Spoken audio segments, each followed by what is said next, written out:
Let's just have Reliance intraday up. Reliance was the top contributor, single stock wise, to the gains that we saw yesterday, of course, and today again. Reliance is, I mean, you know, it's adding about what 19 index points, but it is point wise the single largest contributor. It's on your screen as we speak. TCS is pulling its weight as well. Yesterday, Infi and TCS actually were on the other side, and then you've got ICICI Bank, Adani Enterprises up there. We'll take a break here. There is still, 8 minutes to go for market closing. But some more opinion, global from Dan Fineman of Credit Suisse on emerging markets. Listen in. We are back in just a bit.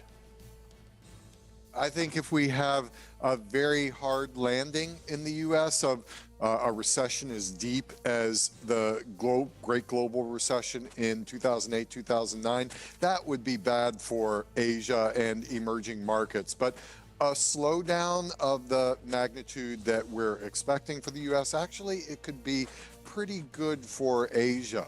One factor is it could lead to a weaker dollar, and a weaker dollar typically is associated with good performance for emerging markets, Asia included.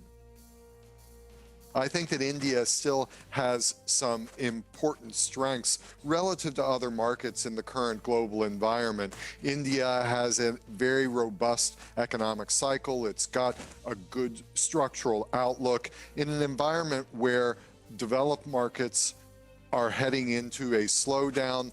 India's good growth, I think, deserves to trade at something of a premium. Deep recessions are typically associated with deleveraging events, and that's not the situation at present. What we have is a garden variety, fairly mild, short-lived recession lying ahead of us. China is still, I think, the best story. The valuations are still actually quite cheap. Even after this great rally they've had in November, the multiples are still at a deep discount relative to the rest of the region and relative to global equities.